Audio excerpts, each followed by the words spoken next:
Enregistrement. Bonsoir tout le monde, ici Monsieur Cacahuète et Zou qui est dans l'autre pièce dans le salon à côté. Il y a Carla, il y a Neige, il y a Terence, il y a Philippe, il y a Butters, il y a Tolkien. Bon, à cette heure-ci, je crois que les gerbilles, elles dorment. Carla et Neige, je sais pas trop ce que fait Carla, mais Neige elle bouffe un truc. Qu'est-ce que tu bouffes, Neige? Voilà, on est jeudi 1-5... non. Oui, on est jeudi 1 mai 2025. on est jeudi 1 mai 2025. Et il est déjà 22h58. J'aime bien ressortir un peu mon accent du sud. Alors, dans ce nouvel épisode de Parlons DVD, ce soir, totale découverte pour moi, un film que je connaissais pas, si ce n'est que de nom. Donc un film que je connaissais de nom mais j'avais jamais vu, donc je savais pas s'il allait m'intéresser ou m'ennuyer, donc j'étais un peu partagé. Du coup c'est Zou qui m'a fait découvrir le film, un film acheté il y a 2-3 ans dans un magasin cash dans les DVD, je sais plus si c'était dans les bacs à 15 centimes ou les DVD à 1 euro, je me souviens plus. Un film réalisé par Jean-Pierre Jeunet. Alors Jean-Pierre Jeunet, réalisateur français, qui a parfois réalisé des films un peu extravagants, voire étranges, mais pas toujours, et il y a parfois des films sérieux. Donc là, on est plutôt sur un film tiré d'un roman, avec un contexte historique, même si évidemment c'est romancé, avec probablement des personnages fictifs, mais voilà, donc on est sur un roman adapté en film, qui a un contexte historique, avec des acteurs relativement connus. Il y a notamment un acteur fétiche qui est là dans absolument tous les films de Jean-Pierre Jeunet, dont j'ai oublié le nom. On le voit notamment dans Alien, la Résurrection, Alien 4. Et il y a également des acteurs récurrents qui ne sont pas tout le temps dans les films de Jean-Pierre Jeunet, mais qui sont très souvent là. Je pense par exemple à Audrey Tautou et d'autres. Bref, donc le film qu'on a vu ce soir, c'est un long dimanche de fiançailles. On va essayer de ne pas trop spoiler. J'ai l'impression qu'on est sur une version import, puisqu'il y a la petite pastille 16 avec le rond comme ça. Généralement, ça c'est des imports soit belges, soit Royaume-Uni. Je dirais plutôt belge. Oui, mais vu qu'on est frontalier, on a très souvent des films belges qui sont dans les magasins d'occasion, dans les brocantes. Alors après, quand on est un peu tatillon et qu'on préfère collectionner les DVD édition française, parfois il y a des surprises aussi parce que les doublages belges ne sont pas toujours au niveau, voire certaines versions. Je pense par exemple à Halloween 20 ans après, l'édition belge est une catastrophe. Oui. Oui, mais après je parle pas que des doublages, je parle par exemple le fait... Oui, non, mais pas que les doublages. Par exemple, là, Halloween, là, quand tu compares l'édition française TF1 Halloween 20 ans après l'édition belge, il y a aussi la caméra qui est mal cadrée, mal découpée, etc. Bon, bref, donc on va pas débattre trop là-dessus. Donc, qualité des versions belges et françaises, ça dépend des éditeurs. Il y a des éditeurs belges qui sont très corrects, d'autres beaucoup moins. Donc il faut se méfier, mais je pense que ça doit être pareil aussi pour les éditeurs français en vrai. Bref, donc là un long dimanche de fiançailles, je prononce mal. Alors, de quoi ça parle? On va essayer de ne pas trop spoiler l'histoire. Contexte de la guerre, donc l'histoire se passe sur fond de guerre, Première Guerre mondiale, 14-18. Il y a une femme qui boit... Ouais. Oui, non, mais dans le contexte. Mais il y a des moments où il y a des retours en arrière, où ça se passe pendant, donc ça se passe pendant et après. Et un peu avant, puisque quand les personnages sont connus. Donc, oui, l'histoire se situe à plusieurs époques temporelles selon les moments où l'enquête avance dans le film. Il y a des moments où ça se passe avant la guerre, d'autres pendant la guerre et d'autres moments après la guerre. Mais en gros, le fond de l'histoire, c'est quand même la guerre de 14-18. Mais qui sert plutôt de fond à l'histoire, puisque le vrai motif en avant de l'histoire, c'est plutôt une enquête qui est menée par une femme qui s'est fiancée à un jeune homme qui était peut-être un peu jeune pour pas... Ouais, mais par rapport aux autres hommes qui étaient avec lui à la guerre, il paraissait plus jeune et un peu ingénu. Du coup, il n'était pas forcément préparé à être sur le champ de bataille. Bref, cette femme et cet homme vivaient le parfait amour jusqu'à qu'évidemment il soit obligé de faire son devoir et partir à la guerre. Et donc il s'est retrouvé sur des champs de bataille mélangés avec des horreurs, des obus, etc. Et à un moment donné, forcément, ça a eu des répercussions sur cet homme, mais pas que, mais pas que, oui.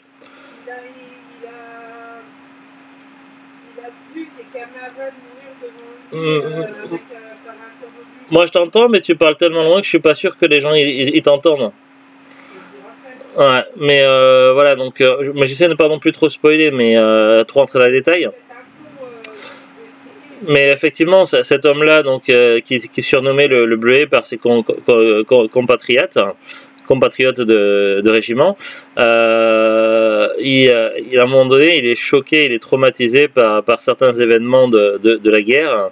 Et du coup, il n'est plus tout à fait lui-même. Mais c'est pas le seul en fait, puisque dans cette histoire-là, il va y avoir l'affaire de 5 hommes, donc du Bleuet, mais aussi de 4 autres hommes, dont un Corse, qui vont finalement, soit accidentellement, involontairement, soit volontairement, ils vont se retrouver mutilés, sauf que mutilés pendant la guerre, ça veut dire de devoir rentrer à la maison et d'échapper à son devoir, et donc c'était considéré comme un crime et puni d'exécution, de condamnation à mort. Oui, oui. Sauf que sur les 5, il y en a un, c'était un accident.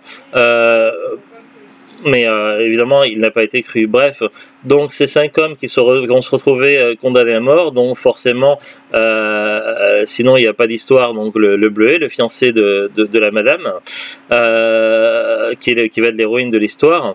Donc ces 5 hommes, ils vont être condamnés à mort, sauf que l'une des idées, donc là ils font passer ça pour l'idée de mince qu'on s'appelait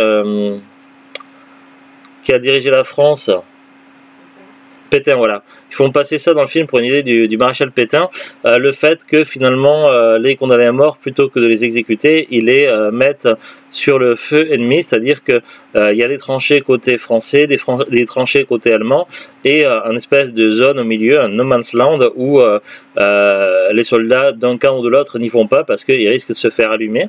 Et l'idée en fait, c'est de balarder les prisonniers par-dessus et de voir comment ils se débrouillent et les regarder en fait se faire tuer par le camp ennemi.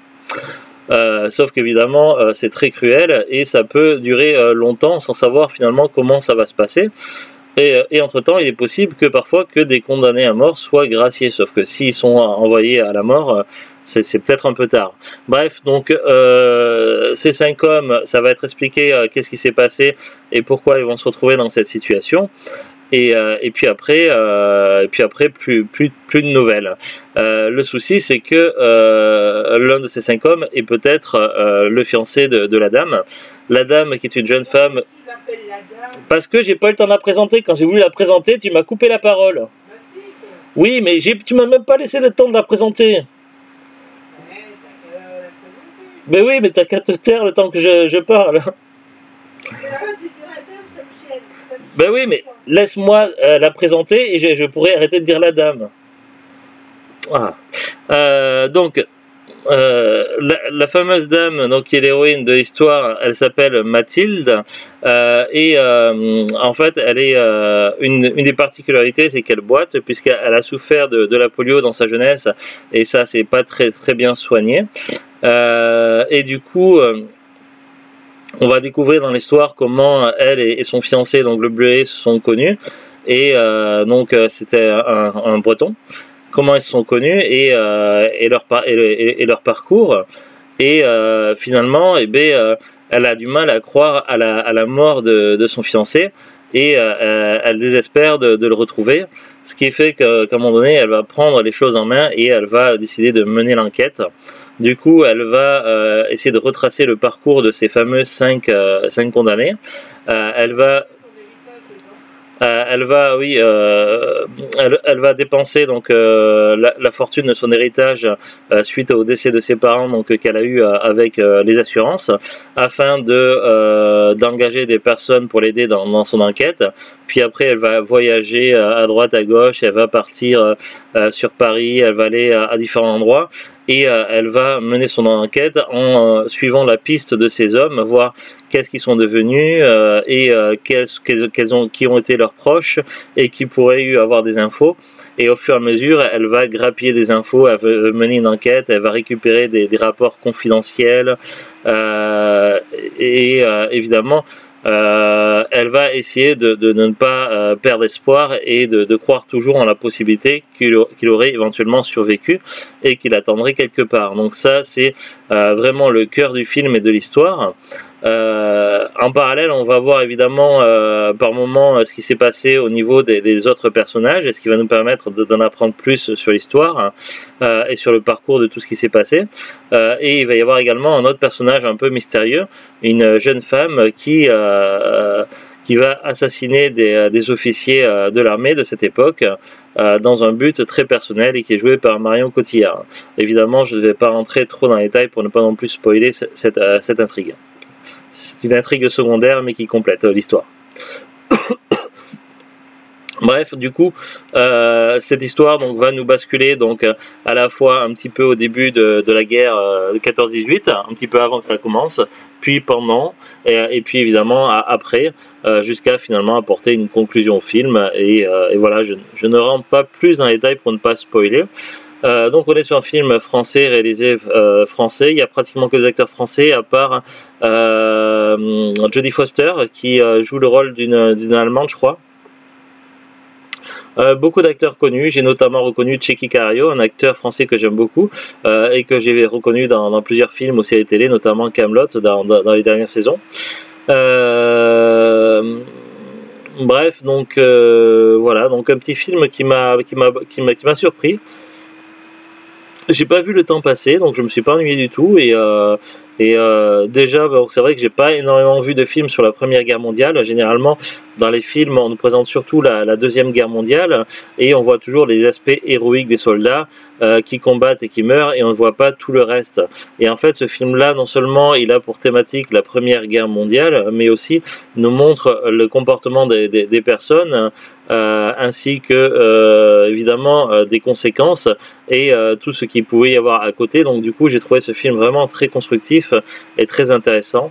On n'est évidemment clairement pas sur un film tout public, puisqu'il y a des choses qui pourraient peut-être éventuellement heurter la sensibilité des plus jeunes. Donc je ne pourrais pas vous dire à partir de quel âge présenter ce film-là, mais pour moi, on n'est pas vraiment sur un film familial, mais je l'ai trouvé vraiment très intéressant et voilà, j'ai beaucoup aimé. C'est un film que j'apprécierais de regarder à l'occasion. Alors, je ne suis pas non plus toute la filmographie de Jean-Pierre Jeunet, même si j'ai vu plusieurs de ses films et j'ai plutôt apprécié. Mais voilà, donc là, ça fait partie des films qui m'ont marqué et que je regarderai avec plaisir à une nouvelle reprise. Donc finalement, très bonne surprise d'avoir trouvé ça dans un magasin cash, un long dimanche de fiançailles. On va lire rapidement les petites infos au dos du boîtier, et puis après on va aller voir sur Wikipédia ce qui se passe. Alors, en 1919, Mathilde a 19 ans. 2 ans plus tôt, son fiancé Manek est parti sur le front de la Somme. Comme des milliers d'autres, il est mort au champ d'honneur. C'est écrit noir sur blanc sur l'avis officiel. Pourtant, Mathilde refuse d'admettre cette évidence. Si Manek était mort, elle le saurait. Elle se raccroche à son intuition comme au dernier fil ténu qui la relierait encore à son amant.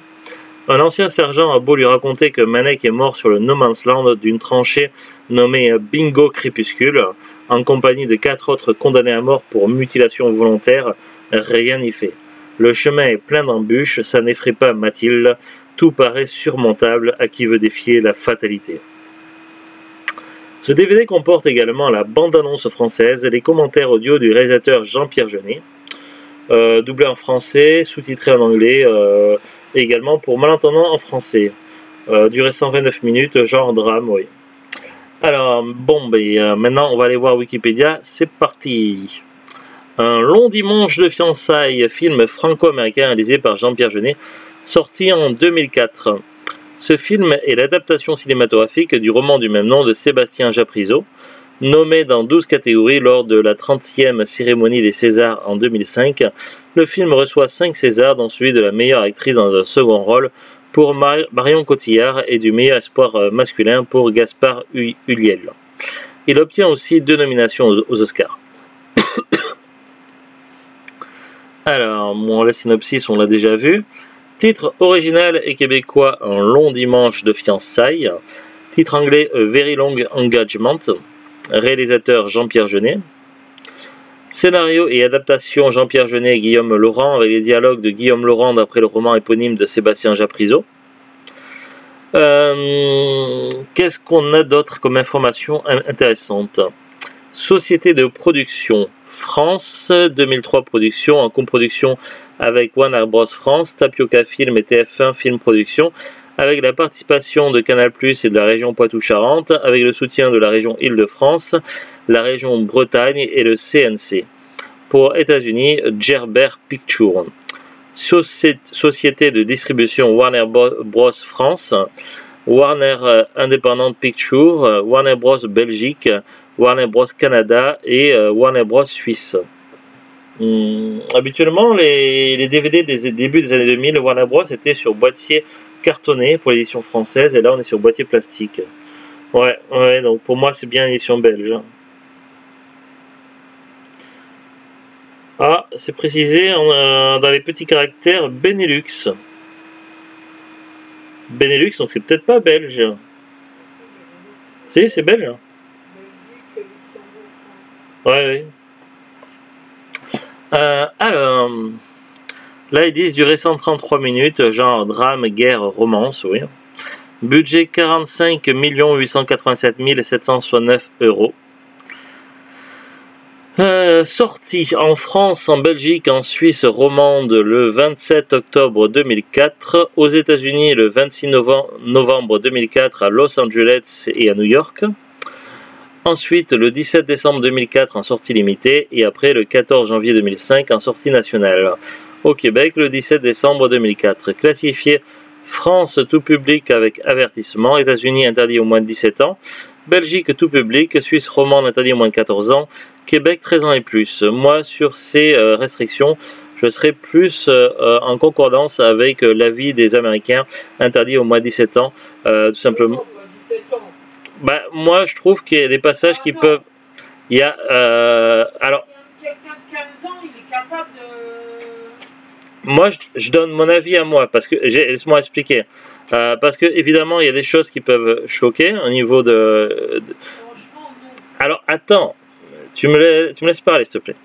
Pour moi, je trouve qu'il y a des choses qui peuvent choquer. Bon, il n'y a pas que la guerre et la violence dans le film, mais il y a aussi, par moments, il y a pas mal d'allusions au sexe. Et on voit des scènes assez explicites, pas détaillées, mais assez explicites, ainsi que des moments qui peuvent éventuellement gêner les plus jeunes. Donc, pour moi, entre interdit au moins de 17 ans et interdit au moins de 14 ans, je suis plus sur interdit au moins de 17 ans. Après, moi, c'est mon avis. C'est mon avis sur la classification qui aurait été logique pour le film. Après, en France, ils ont mis simplement tout public avec avertissement. Bon. Oh, je peux donner mon avis quand même.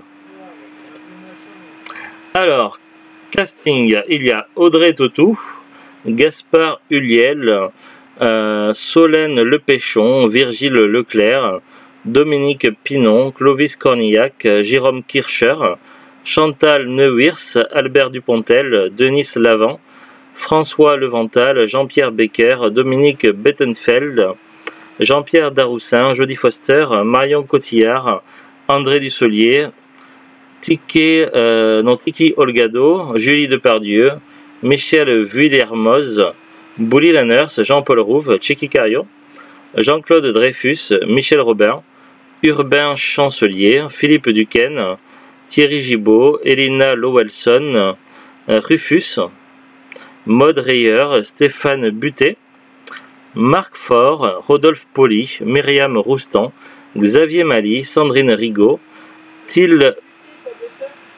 De quoi? Je sais pas de quoi tu parles. Tu m'as coupé là, je sais pas, j'étais... Oui, mais j'ai la référence, mais je vois pas le rapport avec le nom. Il y a pas de gens qui s'appellent Buté.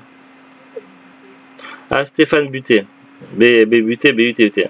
Marc Faure, Rodolphe Poli, Myriam Roustan, Xavier Mali, Sandrine Rigaud, Till Ballman, Jean-Gilles Barbier, Louis-Marie Audubert, Marc Robert, Pierre Heitz, Philippe Meima, Éric Debrosse, Michel Gondouin, Marcel Philippot, Pascal Liévin, Frankie Payne, Esther Sirono, Stéphanie Guénel, Frédéric Bell, Jean-Philippe Bèche, Anaïs Durand, Florence Thomasin, Éric Fraticelli. Et dans les noms crédités, il y a Anne-Marie Vin, Alexandre Gillet, Frédéric Serdal et Isabelle Prigent. Après, on a des paragraphes, alors je ne vais pas tout lire, sinon ça va être un peu long. Ça parle de la genèse et développement, tournage, lieu de tournage, il y a l'Aisne, il y a la Corse, Côte d'Armor, Finistère, Oise, Paris, Vienne, Hauts-de-Seine, Val-de-Marne, Val-d'Oise. Critique, cette section est vide. Voilà, super. Ensuite, polémique. Ah, il y a des polémiques. Alors, il y a un paragraphe sur la nationalité du film.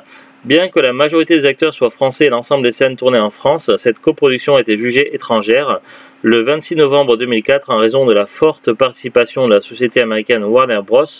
Aux frais de production, ce qui lui a fait perdre le droit à une future subvention du Centre national de la cinématographie.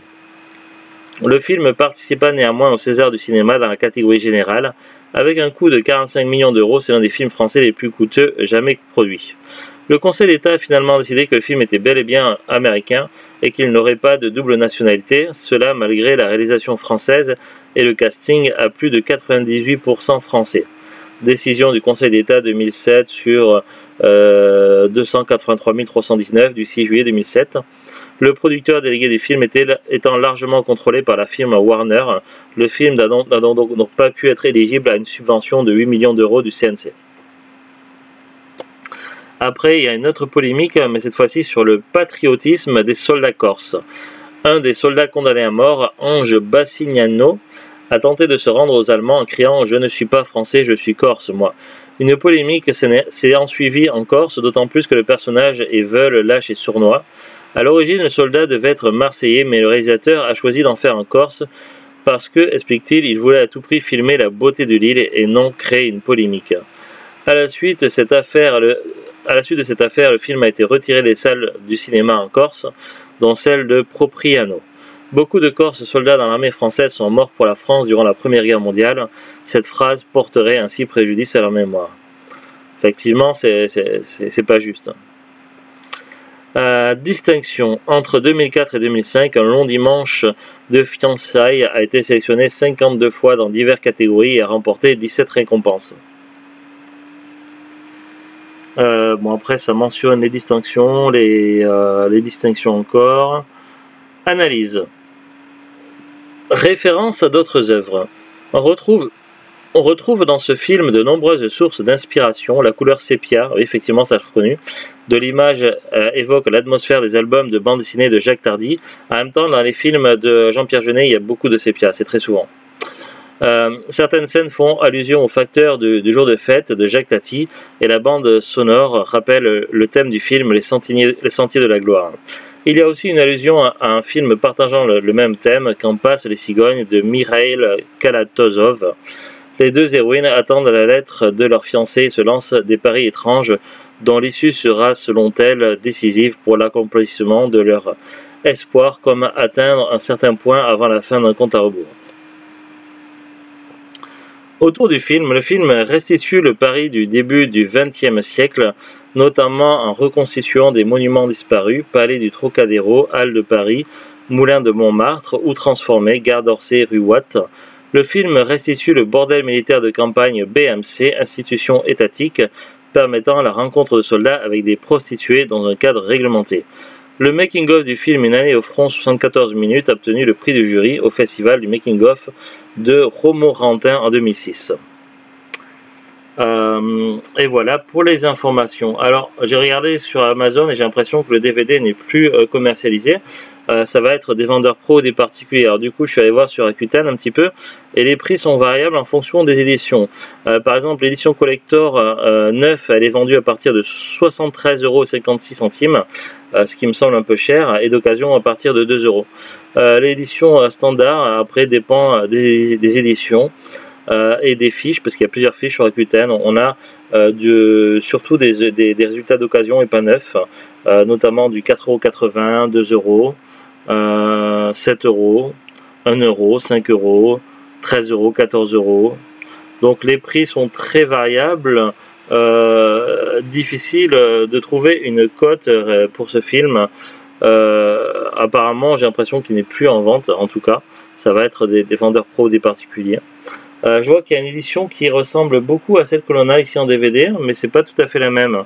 Mais la jaquette est la même, et il y a le même logo rouge 16. Ils appellent ça édition spéciale de DVD. Et donc celle-là, elle est vendue d'occasion à partir de 90 centimes.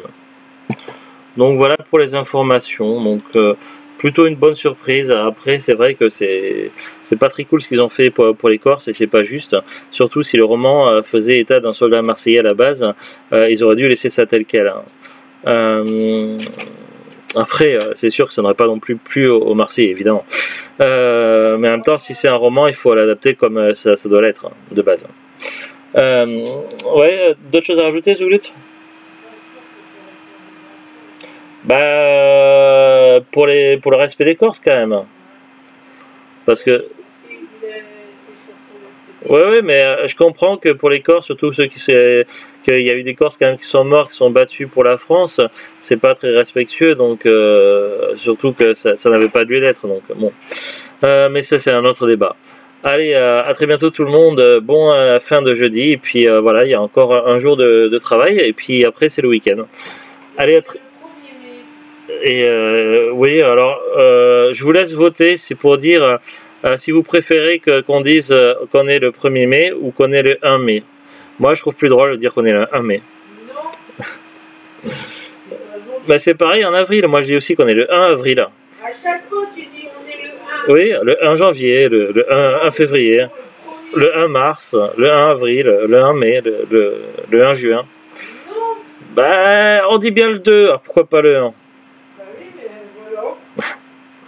Bah, dans ce cas-là, après, il faut dire le second, le troisième, le quatrième. On est jeudi 4e février. Ouais, ça fait bizarre. Bon, allez, n'hésitez pas à mettre un commentaire, mais et savoir ce que vous préférez, si on dit qu'on dit le 1 ou qu'on dit le 1er. Allez, à très bientôt tout le monde. Salut, au revoir. Au revoir.